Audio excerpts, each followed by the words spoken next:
I didn't notice it at first, and that's exactly what makes everything feel so much worse now, because when something dangerous begins quietly, you don't react, you don't protect yourself, you just keep living like nothing is wrong. It started with details so small they barely deserved attention, the kind of things anyone would ignore without thinking twice, like a curtain that wasn't exactly where I left it, or a faint reflection in the window that seemed to disappear a second too late. At first, I blamed it on routine, on distraction, on the normal chaos of daily life. But then it kept happening, again and again, always when I was alone, always when the house felt just a little too quiet. And slowly, without me even realizing it, that subtle discomfort turned into something else, something heavier, something that stayed with me no matter what I did. It was the feeling that someone was watching me, not in a vague or paranoid way, but in a precise, focused way, like their attention was locked onto me specifically, following me from room to room without making a sound. And the worst part was that every time I turned around, every time I tried to catch whatever it was, I found nothing.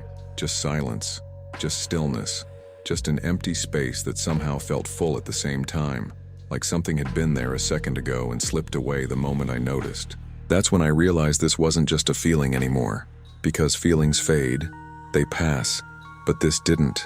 This stayed, and the more I paid attention, the clearer it became that something was wrong, deeply wrong, and I couldn't ignore it anymore, because now I had started to see patterns, and patterns mean intention, and intention means someone is behind it.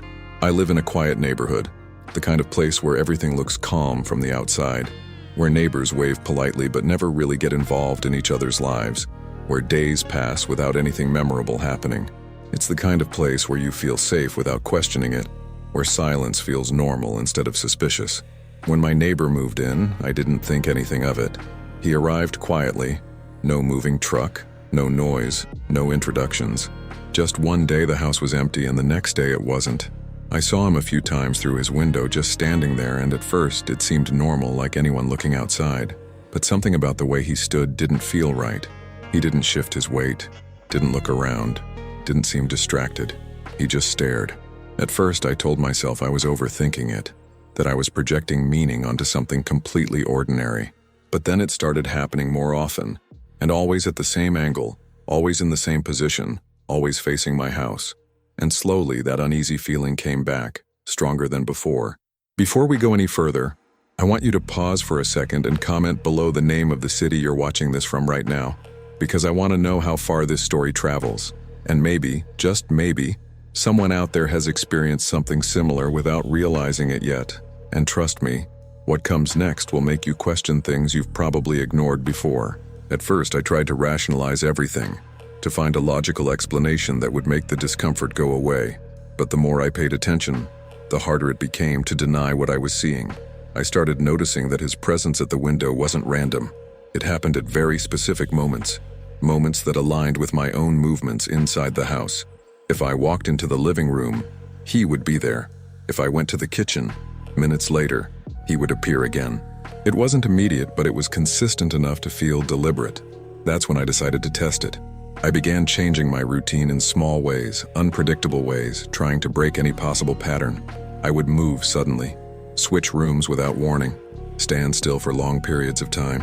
And every time, without fail, there he was, adjusting, repositioning, always finding a way to face exactly where I was. That was the moment the fear started to settle in, not as a sudden shock, but as a slow, creeping certainty that something was very wrong, and that whatever was happening, it wasn't accidental. Sleep became difficult after that. Every sound felt amplified. Every shadow felt intentional. I started waking up in the middle of the night, convinced I had heard something, convinced that I wasn't alone even though I knew I should be. One night, unable to ignore it any longer, I decided to stay awake and watch. I turned off all the lights in my house, sat in complete darkness, and focused entirely on his window. Time passed slowly, stretching in a way that made every minute feel longer than it should. At first nothing happened, and for a brief moment I felt relief, like maybe this was all in my head after all. But then, without warning, a faint light appeared in his room, and there he was again, standing in the exact same spot, facing my house. But this time, something felt different. He didn't move at all, not even slightly. It was like he was frozen, like a figure placed there intentionally, watching without reacting. And that's when a thought crossed my mind that I couldn't ignore. If my house was completely dark, if there was no light for him to see, then how did he know exactly where to look? The next morning, I searched my house more carefully than I ever had before. I checked places I had never thought to check, areas that didn't make sense at first, but something inside me kept pushing me forward, telling me I was close to finding something. And eventually I did. Hidden in a place that blended perfectly with everything around it, there was a small device, so small it was almost invisible unless you knew what to look for. When I picked it up, I felt a chill run through my entire body. It was a camera, not something obvious or poorly hidden, but something designed to stay unnoticed. And in that moment, everything connected. The timing, the accuracy, the way he always seemed to know where I was.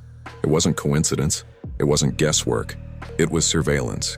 Instead of reacting immediately, instead of calling for help right away, I decided to gather more evidence. Something undeniable. Something that couldn't be explained away. That night, I set up my phone to record everything. I made sure it captured both my movements and his window clearly. Then I acted normal, or at least as normal as I could under the circumstances. I moved around the house, sat down, stood up, walked from room to room. And just like before, he followed. Every movement I made was mirrored by his presence at that window. But then something happened that I didn't expect. I dropped something by accident, something I hadn't planned. And in that exact moment, he reacted instantly.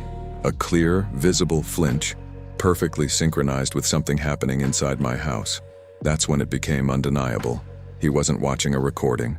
He wasn't delayed. He was watching me in real time. When I finally contacted the authorities, I felt a mix of relief and fear. Relief that I wasn't imagining things, and fear of what they might find. I showed them everything, the device, the footage, the patterns. They took it seriously, more seriously than I expected. But when they went to his house, something even stranger happened. There was nothing there. No furniture, no signs of someone living there. Nothing that suggested the house had been occupied at all. It was completely empty, like it had never been used. And yet, I had seen him there, multiple times, clearly, unmistakably. The window he always stood behind was perfectly aligned with my house, positioned in a way that gave a clear view into the areas I used the most. Even now, I still don't have all the answers. I don't know who he was or how long he had been watching me before I noticed.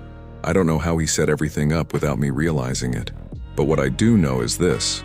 Sometimes the feeling of being watched isn't just a feeling. Sometimes it's real. And by the time you realize it, it's already been happening for longer than you think. So pay attention to the small things, the details that don't quite make sense, the moments that feel off for no clear reason, because those are the clues that something bigger is happening. And if you want to keep hearing stories like this, stories that make you question what's real and what isn't, make sure you follow the channel, because this is just the beginning, and the next story might be even closer to reality than you expect.